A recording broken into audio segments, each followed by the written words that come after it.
അപ്പൊ എല്ലാവർക്കും നമസ്കാരം. അപ്പൊ ഇന്നത്തെ നമ്മുടെ പരിപാടി എന്താണെന്ന് വെച്ച് കഴിഞ്ഞാലോ, ഇത് നമ്മുടെ കുറച്ച് നമ്മുടെ എന്താ പറയുന്നത് കാരക്ക, അതായത് നമ്മുടെ ഈന്തപ്പഴത്തിന്റെ പച്ച സാധനം. അപ്പൊ ഇത് അത്യാവശ്യം പച്ചയെന്ന് പറയാൻ പറ്റത്തില്ല, പഴുത്താണ്. നല്ല പഴുത്ത് തുടങ്ങിയിട്ടുണ്ട്. ചെറിയ മധുരം കിട്ടുന്ന ഒരു സ്റ്റേജിലുള്ളതല്ല. നമ്മുടെ മരത്തിൽ ഇങ്ങനെ പറിച്ചെടുത്ത് അതിന്റെ ആ ഒരു ഞെട്ട് കാര്യങ്ങളെല്ലാം ഇതൊക്കെ ഉണ്ട്. അപ്പൊ ചെറിയൊരു കവർപ്പുണ്ട്, നല്ല ടേസ്റ്റും മധുരം എല്ലാം ഉണ്ട്. അപ്പൊ ഈ സാധനം വെച്ച് നമ്മൾ ഇത് ചെയ്യാൻ പോകുന്നത് എന്താണെന്ന് വെച്ച് കഴിഞ്ഞാൽ നമ്മളൊരു അടിപൊളി ഒരു അച്ചാറാണ് നമ്മൾ ചെയ്യാൻ പോകുന്നത്. അപ്പൊ നമ്മൾ അതിന് മുമ്പേ ഇതൊന്ന് മധുരമുള്ള വെച്ചിട്ടാണ് സാധനം നമ്മൾ അച്ചാർ ചെയ്യുന്നത് സാധനമാണ്. അപ്പൊ ഇതുണ്ടല്ലോ, നമുക്കിത് ഈ ഞെട്ടൊക്കെ ഒന്ന് പിടിപ്പിച്ചിട്ട് ഇതിന്റെ ഇവിടെ ഉള്ള ഈ സാധനമൊക്കെ ഒന്ന് കളഞ്ഞിട്ട് ഇതിന്റെ കുരുവൊക്കെ ഒന്ന് നീക്കി ഇത് ചെറിയ നമുക്കൊന്ന് മുറിച്ചെടുക്കണം. അപ്പൊ അതാണ് നമ്മുടെ ആദ്യത്തെ പരിപാടി. അത് കഴിഞ്ഞിട്ട് നമുക്ക് ചടപടിയിൽ നമ്മുടെ പരിപാടി ചെയ്യാം. നമ്മളപ്പോ നമ്മുടെ കാരക്ക, അതായത് നമ്മുടെ ഈന്തപ്പഴത്തിന്റെ കളഞ്ഞ് റെഡിയാക്കി വെച്ചിട്ടുണ്ട്. ചെറിയ പീസാക്കി നമ്മൾ മുറിച്ചെല്ലാം എടുത്തിട്ടുണ്ട്. അപ്പൊ നമ്മൾ എന്നത്തെ പോലെ നമ്മുടെ കൽച്ചട്ടിയിലാണ് നമ്മുടെ പരിപാടി. അപ്പൊ നമ്മുടെ കൽച്ചട്ടി ഏകദേശം ചൂടായിട്ടുണ്ട്. അപ്പൊ ഇനി നമുക്ക് എണ്ണ ഒഴിച്ച് നമ്മുടെ കലാപരിപാടി നമുക്ക് സ്റ്റാർട്ട് ചെയ്യും. അപ്പൊ നമ്മൾ ഇതിന്റെ നമ്മുടെ അച്ചാറിന് യൂസ് ചെയ്യുന്ന സാധനങ്ങളൊക്കെ തന്നെ നമ്മൾ ഉപയോഗിച്ചിരിക്കുന്നത്. വെളുത്തുള്ളിയും കറിവേപ്പിലയും പിന്നെ നമ്മുടെ ഇഞ്ചിയും പച്ചമുളക് അങ്ങനെയുള്ള സാധനങ്ങളൊക്കെ. പിന്നെ എരിവിന് നമ്മൾ മുളക് പൊടിയും കാര്യങ്ങളൊക്കെ നമ്മൾ എക്സ്ട്രാ വേറെ ചേർക്കും. പിന്നെ നമ്മുടെ എണ്ണ ചൂടായിട്ട് നമുക്ക് കടുക് പൊട്ടിച്ച് നമ്മുടെ പരിപാടികൾ തുടങ്ങാം. അപ്പൊ എണ്ണ ചൂടായിക്കോട്ടെ. അപ്പം ഓൾറെഡി നമ്മുടെ ചട്ടി ചെറിയ ചൂടുണ്ട്, പെട്ടെന്ന് ചൂടാകുമായിരിക്കണം അല്ലേ. നമ്മുടെ എണ്ണ അപ്പൊ നന്നായിട്ട് ചൂടായിട്ടുണ്ട്. അപ്പൊ നമുക്കിനി കടുക് ഇട്ട് കൊടുക്കാം. അപ്പൊ നമ്മള് കടുക് പൊട്ടിച്ചിട്ടല്ല ഇടുന്നത്, നമ്മൾ ഇതിനകത്ത് തന്നെ ഇട്ടങ്ങ് പൊട്ടിക്കുന്നേ ഉള്ളൂ, എണ്ണക്കകത്ത്. അത് ചടപടയെ നമുക്ക് പൊട്ടിക്കും. അതിന്റെ കൂടെ നമുക്ക് കുറച്ച് ഉലുവയും കൂടി ഇട്ട് കൊടുക്കാവേ. അച്ചാറിന് ഉലുവയും കടുകൊക്കെ ഉണ്ടെങ്കിലുണ്ടല്ലോ അതിന്റെ ആ ഒരു സ്വാഭാവികമായ ടേസ്റ്റ് നമുക്ക് കിട്ടും. നമ്മള് ഉലുവ പൊടിയാണെങ്കിൽ ഇതിന്റെ ലാസ്റ്റ് സ്റ്റേജ് ചേർത്താൽ മതി. പക്ഷെ ഇപ്പം നമ്മുടെ ഉലുവയായിട്ടായിരിക്കുന്നത്, അതുകൊണ്ട് നമ്മള് ആദ്യം തന്നെ ചേർക്കും. അത് കുഴപ്പമൊന്നുമില്ല, പൊടിയാണേലും ഇതാണേലും പ്രശ്നമില്ല. അപ്പൊ ഇതെന്തായാലും നന്നായിട്ട് മൂത്ത് കഴിയുമ്പോഴത്തേക്കിനും നന്നായിട്ട് കടുക് പൊട്ടുകയും ചെയ്യും. ആ ഉലുവ ഒന്ന് മൂത്ത് കിട്ടുവേ. അപ്പൊ നമുക്കിനി 2 വറ്റൽമുളക് കൂടെ മുറിച്ചിടാം. ഈ വറ്റൽമുളക് നമ്മള് ഇതിന്റെ അകത്തൊന്ന് മുറിച്ചിട്ട് കഴിഞ്ഞാല് അതായിരിക്കും നല്ലത്. മുളകിന്റെ അകത്തേക്ക് ഇടുന്നല്ലോ അച്ചാറിന്റെ ആ ഒരു ഫ്ലേവറും കാര്യങ്ങളും ഒക്കെ ഒന്ന് കയറണം. അപ്പോൾ പ്രത്യേക ടേസ്റ്റ് ആണ് സാധനം. ചെറിയ ചെറിയ കഷ്ണങ്ങളാക്കി 4-5 കഷ്ണങ്ങളാക്കി ഞാൻ അങ്ങ് മുറിച്ചിട്ട്. പിന്നെ വേറെ കാര്യങ്ങളുണ്ട്. ചിലപ്പോ ഉണ്ടല്ലോ ഈ മുളക് നമ്മുടെ എണ്ണക്കകത്ത് ഇടുമ്പോഴത്തേക്ക് ഉണങ്ങിയതാണോ പച്ചയാണോ നോക്കത്തില്ല, ചിലപ്പോൾ പൊട്ടുകയും ചെയ്യും. അപ്പൊ അതിന് ആ ഒരു സേഫ്റ്റിയും കൂടെ നമ്മൾ വിചാരിച്ചുകൊണ്ട് നമ്മൾ ഇതൊന്ന് മുറിച്ചിട്ടിടുക. അതാണ് അതിന്റെ ഒരു സുഖം. അതെല്ലാം റെഡി ആയിട്ടുണ്ട്. അപ്പൊ ഇനി നമ്മുടെ ഇഞ്ചിയും മറ്റുള്ള സാധനങ്ങളൊക്കെ നമുക്ക് ചേർത്ത് കൊടുക്കാം. നമ്മൾ അരിഞ്ഞു വെച്ചിരിക്കുന്ന സാധനങ്ങളൊക്കെ ഇനി ചേർത്ത് കൊടുക്കാം. നമ്മൾ ചെറിയൊരു കഷ്ണം ഇഞ്ചി എടുത്തോണ്ടുള്ളൂ. ഏകദേശം ഒരു 1-1.5 ഇഞ്ച് നീളത്തിൽ അത്ര എടുത്തിട്ടുള്ളൂ. അത് ചെറിയ കഷ്ണങ്ങളാക്കി നീളത്തിൽ അരിഞ്ഞാണ് എടുത്തത്. പിന്നെ നമ്മൾ ഒരു തുടം നമ്മുടെ വെളുത്തുള്ളി അതും കൂടെ ചേർക്കാം.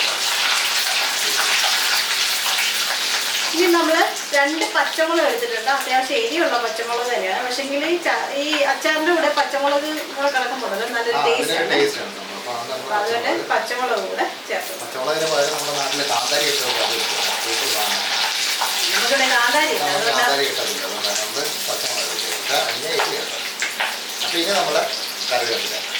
ഇപ്പൊ നമുക്ക് ഈ സ്റ്റൗ ഒന്ന് നിർത്താം. ഇനിയിപ്പോ നമുക്ക് പൊടികൾ മാത്രമേ ഇടാവുള്ളൂ. അപ്പൊ ഈ കൽച്ചട്ടി ആയതുകൊണ്ടാണ് നമ്മളിവിടെ സ്റ്റൗ നിർത്തുന്നത്. ഭയങ്കരമായിട്ട് അങ്ങ് ഇത് കരിയും.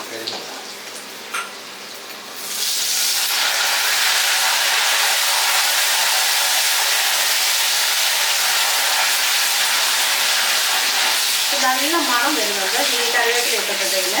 ഇനി നമുക്ക് ഇതിന്റെ പൊടികളോട് ചേർത്ത് കൊടുക്കാവേ. ഇപ്പൊ കൽച്ചട്ടിക്ക് നല്ല ചൂടുണ്ട്.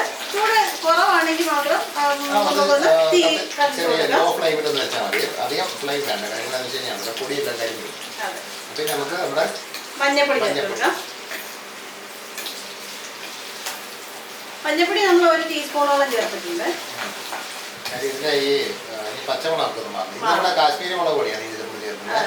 നമ്മൾ എരിവിനും കളറിനും ഒക്കെ കൂടെ കാശ്മീരി മുളക്. ഈ ഇതുണ്ടല്ലോ ഈ ഈന്തപ്പഴത്തിന് നല്ല കളറാണ് സംഭവം. എന്നാലും നമുക്ക് ഇച്ചിരി കളറുണ്ടാക്കി കാണാനൊരു ഭംഗിയായിരിക്കുമല്ലോ. അപ്പൊ നമ്മുടെ ഈ പൊടിയുടെ ഒക്കെ ഒരു പച്ചമണം മാറും.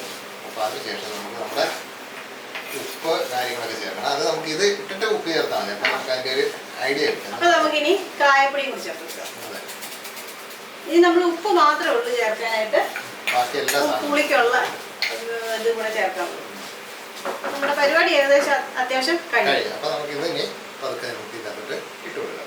അപ്പൊ നമുക്ക് തീ ഒന്ന് ജസ്റ്റ് ഒന്ന് ഓൺ ചെയ്യാം. കാരണം ഇപ്പൊ നമ്മൾ സ്റ്റൗ ഓഫ് ചെയ്തിട്ട് കുറച്ച് 2 മിനിറ്റ് ആയി. 2 മിനിറ്റ് ആയി. നമുക്ക് ഇനി ഇതങ്ങോട്ട് ചേർത്ത് കൊടുക്കാം. നനക്കിട്ട് ഇത് നമ്മൾ വേവിക്കുന്നില്ല കേട്ടോ ഇതിന്റെ അകത്തിട്ട്. ഇത് നമ്മളുണ്ടല്ലോ പച്ചക്ക് ഇത് പച്ചക്ക് കഴിക്കാൻ നല്ല ടേസ്റ്റാണ്. കുറച്ച് നമ്മൾ പച്ചക്കും കഴിക്കാൻ കുറച്ച് നമ്മൾ അച്ചാറും ഇടാം. അപ്പൊ നല്ല ടേസ്റ്റ് ആയിരിക്കും. അപ്പൊ ഇനി തന്നല്ലോ നമുക്കൊന്ന് ഇളക്കി നമുക്ക് എല്ലായിടും ഒന്ന് ചേർപ്പിക്കണം. ചേർപ്പിച്ചിട്ട് നമുക്ക് ഉപ്പ് ചേർത്ത് ഉപ്പും വിനാഗിരി. നമ്മള് പുളിക്കായിട്ട് നമ്മള് വിനാഗിരിയാണ് ചേർത്ത് കൊടുക്കുന്നത്.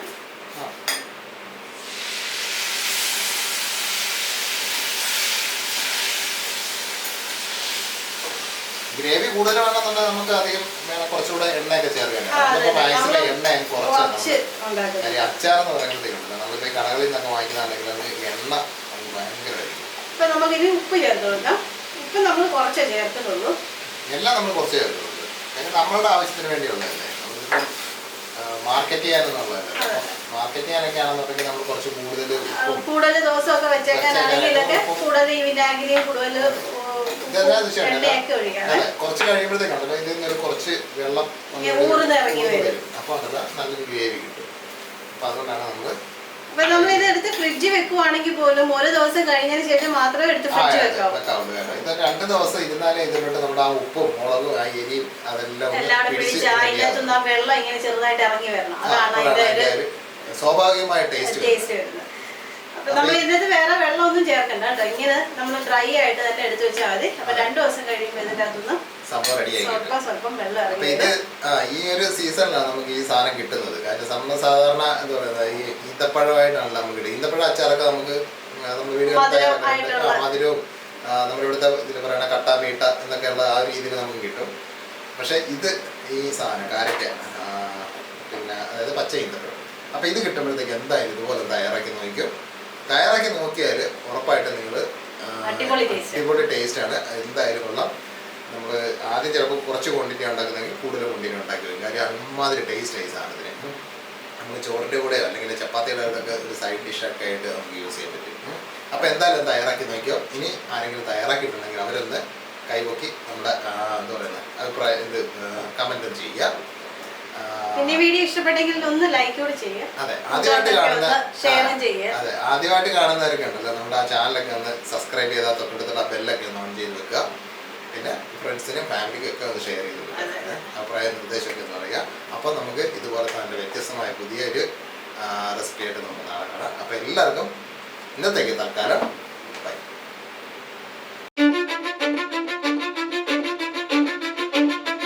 Cause I don't give a fuck what you say. Yeah, I'ma do shit my way. So you can go kick rocks, I'ma stack bricks up, build what I want to make. Yo, I got a lot of shit to say, so I'ma do this every day. I'll be writing things until I'm fucking buried in my grave.